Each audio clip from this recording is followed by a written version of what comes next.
attack warning. Another enemy attack on North America has been detected. 40 years ago, it was a very different world, a world in which there was no war on terror, but a very great terror of war, the kind of war that could destroy not only cities, but civilizations.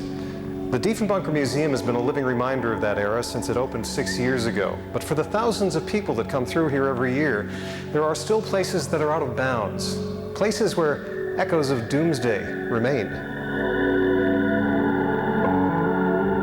I do feel somewhat overwhelmed at how much we were semi-prepared for nuclear war. I say semi because we can never be totally prepared. But the things that went on behind the scenes fascinate me, and the feelings you get, I think that's the important thing. But I just had the opportunity to see so many unusual things. Many of us are familiar with the better-known areas, the Prime Minister's office, the hospital, the post-apocalypse cafeteria. But the hidden Diefenbunker is a sparse, spooky place, a place where reside the nuts and bolts of surviving the end of the world.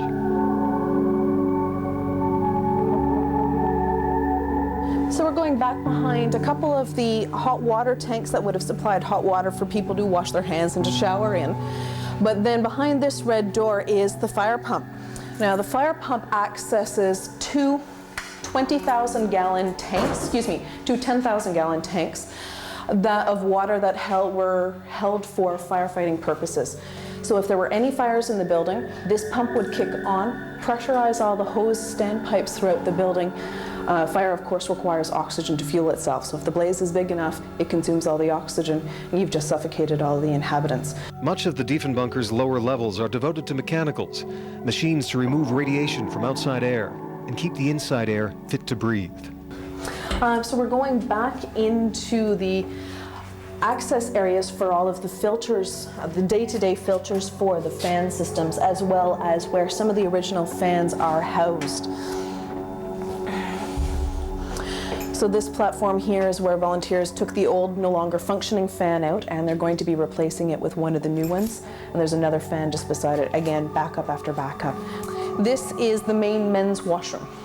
And the mirrors, all mirrors in the building, in quarters as well as in the washrooms, are all steel, polished steel, as opposed to glass. All of the toilets in the building are cushion mounted, if you will, just like this one. You've got about an inch thick black rubber pad down at the base, so that if the building shakes as it's designed to do, you don't get the entire toilet snapping off its platform. Also hidden from public view, the inside of an escape hatch that survivors would have used to re-enter the world, and a bomb-proof garage where a bulldozer waited to clear debris away after an atomic attack. If any survivors of a nuclear war had actually used that escape hatch, one can only shudder at what they may have found on the surface when they emerged. That, of course, is history that never happened. But the volunteers here at the Diefenbunker are untiring in their efforts to keep it alive. One wonders how close were we? The Soviet Union, the United States had their bunkers as well, so perhaps these structures are the reason we didn't go to nuclear war. It would have been simply too difficult.